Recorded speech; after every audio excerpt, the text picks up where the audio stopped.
This is a teardown of a Hummingbird LCR 3004 fish finder. I already took out the main screws, which were put in awfully tight. This really nice gasket around the where the two housings meet. Keep it watertight. A couple of flat flex cables and other items in the way.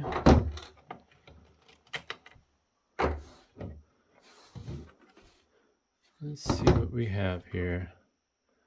Looks like this is the board with this screen on it and the related driver chips. I think we're going to hit that first. Number 2 Phillips.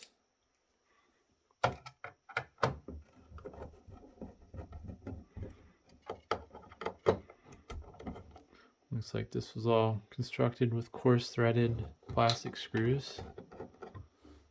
Doesn't look like they used any brass mounts so they can use machine screws. Oops. Oh well.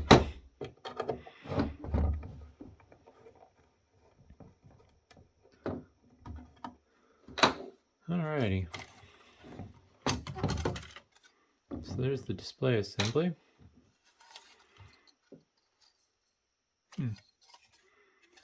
Looks like this measurement panel is just an aluminum plate that was glued to the LCD.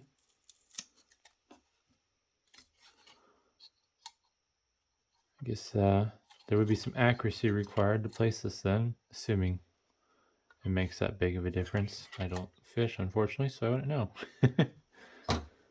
Looks like according to this sticker, this display was made by Texonic. I don't know much about these, so I don't know if this is just a dot matrix display. It doesn't look like it has any custom display elements put into it that I can tell. Usually they're pretty pronounced.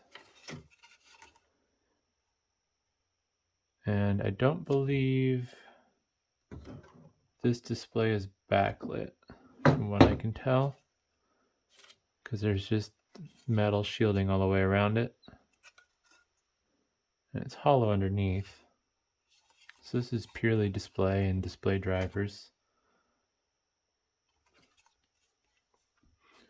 Set that over there. Looks like this window is glued in, which is nice. I mean, water shouldn't get in. And then under that little cover, oh wow, this thing must be pretty old then, because these are old incandescent light bulbs. I'm not sure what the purpose of those is. I guess maybe to put light over the panel, since I believe this is recessed back behind. Yeah, so this isn't sitting up against it, so this is just to reflect light off of the front.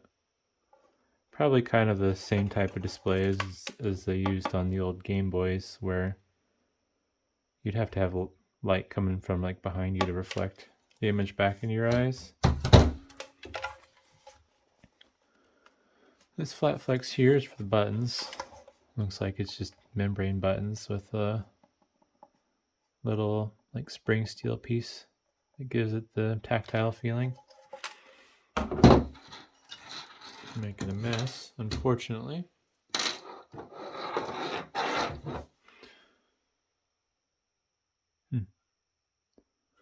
They got some filters on these power input and transducer outputs. Little piezoelectric speaker there.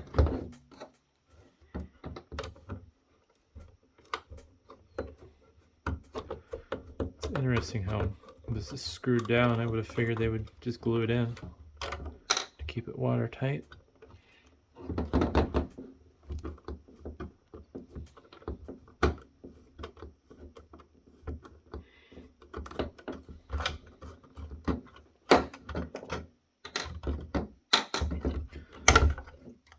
Yeah, it's interesting. They just had it pressure fit. Looks like there's a rubber gasket maybe around the opening. See if I can get that out. Yeah. I have a gasket sealing around there. I guess that makes sense though. You have to have the sound get outside of the unit. Even though these things usually can run high enough frequencies where I'm sure you could hear it if it was playing the right sound.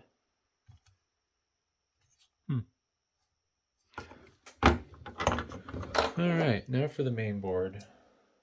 I changed to number 1 Phillips for this.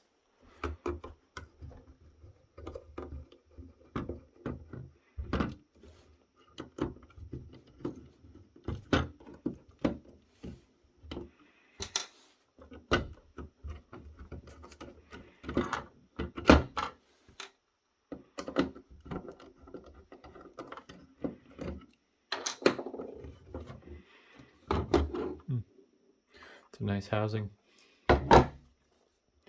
Just a single-sided board, all through-hole components. I'm not good at finding date codes for these things, but oh, that's cool. Right there. Zoom in. Got a standard 555 timer. I'm guessing I should probably remember what that is, but it's been a while since I've done a lot of this electronic stuff. I want to guess it's an op amp package. Doing a quick Google. Analog comparator. Okay. Definitely no expert. Like I said though, it's been a while since I've messed with some of this stuff. I used to do through-hole electronics work growing up. Mostly just tinkering. This big chip is a Motorola. See if that's something standard or not.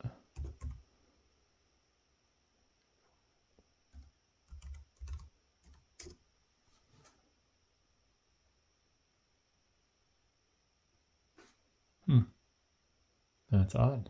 Nothing comes up on Google.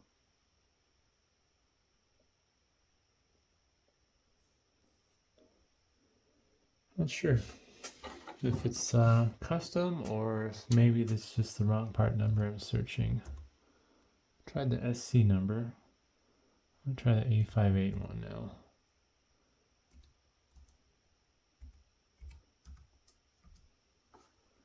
Huh. Strange.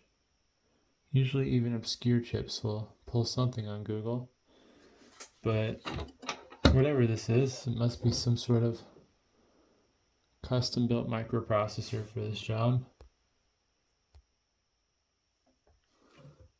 Get a nice view of the board.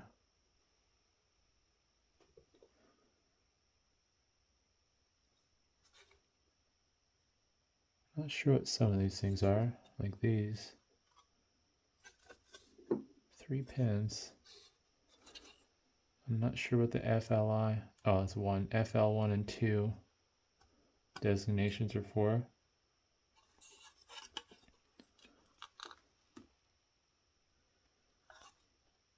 We got, what is this? BZ71A.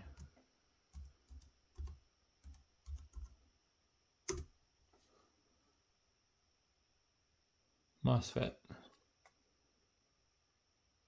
The N-channel power MOSFET.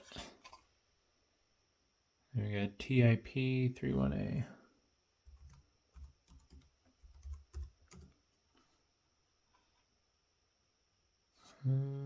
It's an NPN power transistor.